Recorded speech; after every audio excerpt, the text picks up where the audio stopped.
यो फर्किँदाखेरि चाहिँ यति बेला लट्ठी चाहिँ अनिवार्य है। लट्ठी stick is compulsory, it's mandatory. यो एकदम चिप्लो छ है। अनि जुत्ता पनि अलिकति ग्रिप भएको लाउनु होला, ग्रिप नभएको जुत्ता सकभर नलाउनु होला है। यति बेला हिउँ परिरहेको बेला ओह्रालो झर्दाखेरि धेरै गाह्रो हुन्छ। स्टिक चाहिँ एकदम धेरै मस्ट निडेड गियर हो है यो चाहिँ। ल म फर्किँदैछु आमायाङरीबाट। यति बेला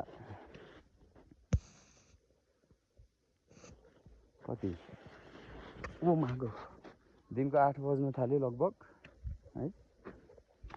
ल guys, so I need to focus on my footsteps now. So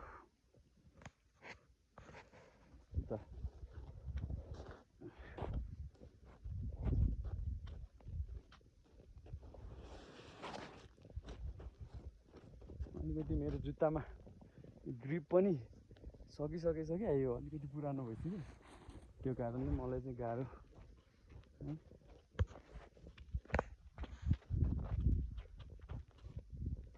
अलि धेरै नै गाह्रो होला जस्तो छ हौ।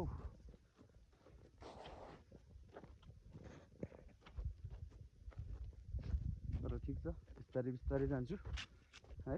लगाइदिन्छु।